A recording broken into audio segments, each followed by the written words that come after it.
प्रणाम भारत, राष्ट्रहित की आवाज़ न्यूज के साथ मैं रवि गर्गवंशी। मेरी मौजूदगी इस समय उत्तर प्रदेश के बलरामपुर जिले के उतरौला तहसील अंतर्गत ग्राम सभा ग्वालियर गिरंट में है। यहाँ पे आज जो है अवैध अतिक्रमण को हटाया जा रहा था।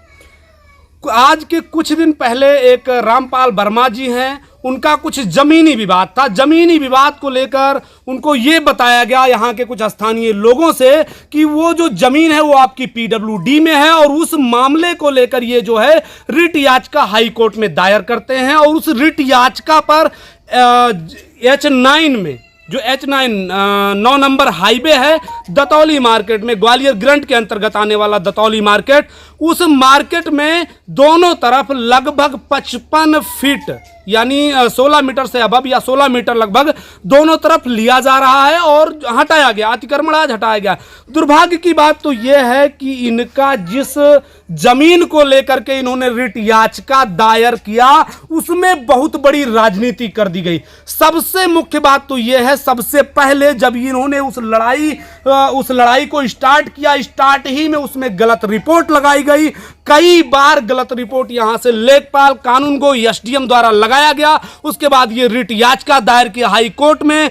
उससे पहले जो रिपोर्ट लगाई थी हाई कोर्ट ने खारिज किया। उसके बाद में रिट याचिका पर जब कार्रवाई हुआ तो आज ये इतने दिन से राजनीतिक दबाव होते आज जाकर के ये मामला ऐसा हुआ कि अतिक्रमण को हटाया जा रहा था।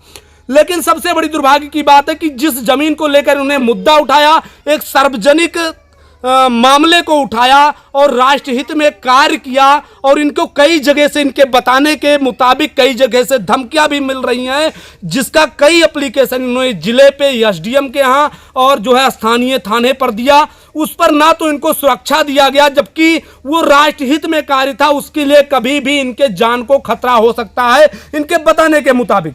दुर्भाग्य की बात है कि इनको एक सुरक्षा भी नहीं दिया गया। उसके बावजूद जो है आज इनके साथ पक्षपात किया गया है। जिस जमीन का मुद्दा था उस जमीन का अतिक्रमण ना हटाते हुए बगल में, वहीं जस्ट बगल 1 फीट की दूरी पर जस्ट बगल में दीवार 4 फीट अंदर तोड़ दिया गया है। लेकिन जिस जो है जमीन को लेकर मामला था उस मामले में जो है लीपापोती करके मामले को रफा दफा करने का प्रयास किया जा रहा है। अब सोचिए, एक तरफ जो है भारत के संविधान पे इतना भरोसा है लोगों को, और एक तरफ राजनीतिक दबाव के कारण, राजनेताओं के दबाव के कारण, यशस्वी नेताओं के दबाव के कारण पूरी तरीके से मामले में लीपापोती कर दिया जा रहा है। आज इस मामले को देखकर ये स्पष्ट हो पा रहा है कि अगर जिस व्यक्ति के पास शासन सत्ता नहीं है, जिस व्यक्ति के पास नेताओं का पकड़ नहीं है, उसका जिंदगी जीना दूभर हो गया है इस ग्वालियर गिरंट के अंदर। सबसे दुर्भाग्य की बात है कि आए दिन उतरौला तहसील चर्चा का विषय बना रहता है। अभी जस्ट कुछ देर पहले जो है SDM महोदय से मैंने वार्ता किया कि 16 मीटर की कुछ लोगों को नोटिस दी गई है, और जिसमें 61 फीट तोड़ा गया है, जो है सड़क से बीचों बीच सड़क से 61 फीट लिया गया। उनसे मैंने ये पूछा कि जो है 16 मीटर में कितने फुट आते हैं, तो उन्होंने स्पष्ट तौर पे बताया, जिसका हमारे पास साक्ष्य है। उन्होंने ये बताया कि 16 मीटर में मात्र जो है लगभग 53 फीट आते हैं, जबकि वहां तोड़ा गया 61 फीट। अब आप लोग ये सोचिए कि किस प्रकार यहां न्याय हो रहा है। क्या जिस व्यक्ति के पास शासन सत्ता नहीं है, या जिसके पास राजनीतिक पकड़ नहीं है, या जिसके पास नेताओं का पकड़ नहीं है, क्या उसको जिंदगी जीने का अधिकार नहीं है? क्या यही है समान अधिकार? क्या यही आजाद भारत के आजाद लोगों के साथ यही न्याय किया जा रहा है? इसी प्रकार होता है ना। बहुत बड़ा क्वेश्चन मार्क आज इन लोगों ने जो है संवैधानिक मामले में बना दिया है। एक छोटे से मामले को उठाकर एक बहुत बड़ा मुद्दा बना दिया गया है। जिस व्यक्ति को लगातार धमकियां दे रही हैं उसे सुरक्षा भी ना दिया गया, और उसके बाद अगर उसके साथ कुछ होता है तो ये प्रशासन की जिम्मेदारी होगी, क्योंकि कई बार इसके जो है कंप्लेन किए जा चुके हैं, कई बार शिकायती पत्र दिया जा चुका है, उसके बाद भी कोई सुनवाई नहीं और सीधा सीधा पक्षपात किया गया है। तो हम पीड़ित से जानते हैं, रामपाल वर्मा जी से, कि आखिर इनके साथ क्या पक्षपात किया गया। क्या नाम है आपका? रामपाल वर्मा। ये कौन सी जगह है? ग्वालियर गिरंट दतौली बाजार। तो क्या समस्या है रामपाल? समस्या यही है, हमने रीट याचिका दायर किया था यहाँ जिला स्तर पे, कई एप्लीकेशन कई बार दिए 2 साल तक। जब नहीं हुआ पीडब्ल्यूडी में यहाँ के कुछ लोग मिलकर निर्माण करा दिए हमारे ज़मीन के आगे ग्राम समाज बता के। तो जो खाली करने के लिए बहुत सारा एप्लीकेशन दिए, तो फिर कार्रवाई नहीं हुआ तो हाई कोर्ट में रीट याचिका दायर किए। तेज बोलो थोड़ा। मगर यहाँ लीपापोती कर दिए, हाई कोर्ट तक गुमराह कर दिए। फिर हाई कोर्ट ने 17/3 को उसको रिजेक्ट कर दिया। हाँ, तो दोबारा जब जांच हुआ तो उसमें कुछ लोग मामले को बढ़ा दिए, इनका घर जाए उनका घर जाए। तो जांच हुआ, काफ़ी लोग का नाम आ गया। अब उसी मामले में धमकी भी कई बार हमको मिला है, हमने थाने पे दिया है, जिला स्तर पे भी दिया है दरखास्त, और आज कार्रवाई हो रहा था। और जो चीज़ के लिए हमने रीट दायर किया था अपनी ज़मीन खाली कराने के लिए, वो दीवार गिराई नहीं गई, जबकि बगल में दीवार खड़ी है, उसी के जस्ट सामने उसको गिरा दिया गया है। और ये दीवार 1 मीटर के करीब आगे है, मगर इसमें कार्रवाई नहीं हुआ। राजनीतिक दबाव है और बार बार गुमराह कर रहे हैं। और उसके ऊपर 419(20) का मुकदमा भी लगा हुआ है, चार्जशीट यहाँ से लगा है, 156(3) दायर किए, उसमें जांच हुआ, 419(20) लगा है। इसका मतलब ये अतिक्रमण सरकार ने आपके उस पे याचिका पे करवाया तो, लेकिन जिसके लिए आपने लड़ाई लड़ा उसको नहीं करवाया। हाँ, उसको बचा दिया गया, वो दीवार अभी भी खड़ी है। हाँ, उस पर कोई कार्रवाई नहीं हुआ है, जब हम संबंधित अधिकारी को बताए भी हैं। और वहाँ अगर हम अपनी जान बचा के हम चले आए, जबकि आपने जो कार्य किया राजहित में कार्य किया है, उसके बावजूद कर्मचारियों द्वारा यहाँ पर पक्षपात किया गया। पक्षपात हमेशा किया जा रहा है। स्टे ज़मीन में कभी निर्माण हो जा रहा है, स्टे होते हुए पिल्लर लगा हुआ है और सारा कागज़ है। हमने तहसील दिवस में दिया है कि स्टे ज़मीन में जो है सलिया जो लगा है ये, और लिखित सुलहनामा भी है हमारे पास कि जब तक किसी का दोनों पक्ष का कोर्ट का फैसला नहीं आ जाता, जब तक कोई निर्माण नहीं करेगा। अब जब स्टे है उस पर, जब चाहे हम जीते वो जीते, जो फैसला आएगा कोर्ट का वो निर्माण करेगा आदमी। मगर सब मिला के लीपापोती, कोर्ट का पूरा एकदम मजाक बना दिया, हाई कोर्ट तक गुमराह कर दिए। हमारे पास कागज़ है, हाई कोर्ट अगर रिजेक्ट नहीं करता ही तो हमारा ज़मीन जो है गबन हो जाता। मगर हाई कोर्ट ने रिपोर्ट को रिजेक्ट किया। दोबारा सब विभाग के लोग आए, यहाँ के पूरा जांच किए, काफ़ी लोग का नाम आ गया जांच के दौरान।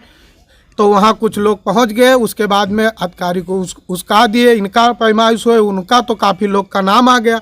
पीडब्ल्यूडी कार्रवाई कर रही है। हम ये चाहते हैं कि एक तरफ से आगे पीछे, अब जो मेन विवादित ज़मीन है, किसी का ज़्यादा गिरा दिया जा रहा है, किसी का कम।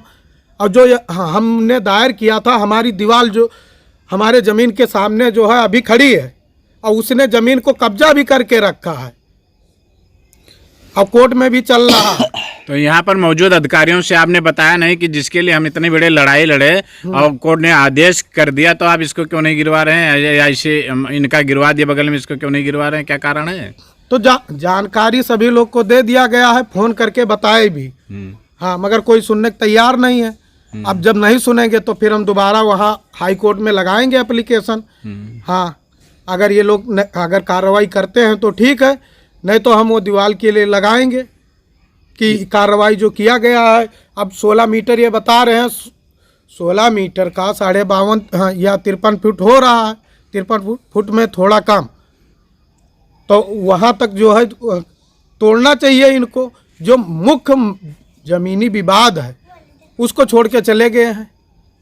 कार्रवाई जो है सही तरीके से नहीं हो रहा है, कहीं ना कहीं कुछ ना कुछ बहुत बड़ा गड़बड़ है। और गड़बड़ है, अब आप ये जाइए, हमारे पास साबूत है, स्टे ज़मीन में निर्माण हो गया, उसका भी मौके पे पकड़े गए निर्माण करते हुए, गड्ढे का फोटो है, उसमें पिल्लर खड़ा हो गया, हाई कोर्ट तक गुमराह कर दिए ये लोग, लगा दिए कि मकान नहीं आ रहा है। अब सोच लीजिए आपकी कितनी बड़ी चाल है। अगर हाई कोर्ट अभी 80 लोग आ रहे हैं, अब जब वहाँ मकान चल रहा आगे पीछे, जब मकान खाली था वहाँ मकान था ही नहीं, तो मकान कहाँ से आ गया? कहीं ना कहीं आप लोगों के साथ में अधिकारियों द्वारा पक्षपात किया गया, चाहे ऊपर से दबाव हो, जैसे भी हो, पक्षपात किया गया है। पक्षपात शुरू से हो रहा है, बहुत सारा डॉक्यूमेंट हम रखे हैं। अब ये सोचिए कि इष्टे ज़मीन में निर्माण हो जा रहा है, और निर्माण ही नहीं, यहाँ तक है उसका तो प्लान है मकान बनवा ले, आगे का गिर गया पीछे बनवा ले, एक दीवार वो खड़ा करके रखा है, और 419(20) का जो है उसके ऊपर चार्जशीट भी लगा है, बैनामा कंसिलेशन भी हम दायर किए हैं, और वो नाम बदल बदल के जो है इधर उधर कर रहे, कोई उपाय नहीं मिल रहा है उनको। बस कैसे भी करके उनको ज़मीन को हमारा जैसे हड़प लिए हैं, उस कई लोग का उनके ऊपर हाथ है। अब हम अपनी ज़मीन के लिए जो है लड़ाई लड़ रहे हैं, और यही शुरू से है, बस इनको फंसा दो, एक्सीडेंट करा दो, फर्जी मुकदमा लदवा दो। ये ग्वालियर में हमारे यही होता है कि जो सही बात बोलेगा उसको फंसा देंगे। करीब 10 लोग का ज़मीन फंसा हुआ है। इतने के बावजूद भी उसका दीवार नहीं गिराया गया। हाँ, आप जाके कैमरा लगा के देख सकते हैं सच्चाई क्या है। बगल में कहाँ तक कार्रवाई हुआ, और जहाँ दीवार हमारी खड़ा है केवल जस्ट 1 मीटर के बगल में ही अंदाज़ा लगा लीजिए। अगर जो है बीच गोले से रख दें फीता, तो वो दीवार जो खड़ी है उसके करीब 2 फुट अंदर जा रहा है। और वो प्रतिष्ठा लगा लिए हैं पहले से कि कुछ भी करो नहीं होने देंगे, नहीं गिरने देंगे। यही चल रहा है, कोई सुनने नहीं तैयार है। अब यहाँ तक है कि हमको धमकियाँ भी मिल रही है। क्या चाहते हैं आप? क्या चाहते हैं, क्या करेंगे आप? उचित कार्रवाई हो जो नियमानुसार, हम ये चाहते हैं। अगर हमारे साथ कोई घटना घटित होती है तो भाई हमने लिखित पर दे दिया है यहाँ पे सभी अधिकारी को, कोई बचे नहीं है, सबको सूचना लेटर के माध्यम से सभी लोग को हमने सूचना दे दिया कि हमारे साथ ऐसा ऐसा हो सकता है। क्या धमकी मिल रही है? यही कि इनके वजह से इतने लोग का घर टूट रहा है, और इनको मारो पीटो, हाथ गोड़ तोड़ दो, जान से मार दो। ये खिलाफत कर रहे हैं। कुछ लोग हैं जो वो लोग सोचते हैं कि हमारा ही राज चले, गुमराह करके रखे हैं सबको। हमारी ज़मीन के आगे कब्जा करवा दिए, बताए ग्राम समाज है। जांच हुआ तो PWD निकला। ऐसे पूरे ग्वालियर में बता रहे थे ग्राम समाज है, जिसका नंबर था उसके सामने बता रहे थे गुमराह करके ग्राम समाज है तुम्हारे आगे। यही सब चल रहा है यहाँ। और जो आवाज़ उठाता है उसको बोलते हैं एक्सीडेंट करवा देंगे, हर्जन एक्ट लगवा देंगे। कहीं ना कहीं वो फंसाने का प्रयास करते हैं। पूरा रणनीति यहाँ एकदम तैयार किया जाता है। अब 156(3) हम दायर किए हैं, तब हमारा FIR लिखा गया है। अच्छा, रणनीति को करता कौन है? अरे बहुत यहाँ लोग हैं, यहाँ लोग हैं कि हमको जिंदा नहीं छोड़ेंगे, मरवा डालेंगे। आप लोग देखते रहिए, हम बयान दे रहे हैं, और जितना मैं बोल रहा हूँ इसका साक्ष्य और सबूत है हमारे पास।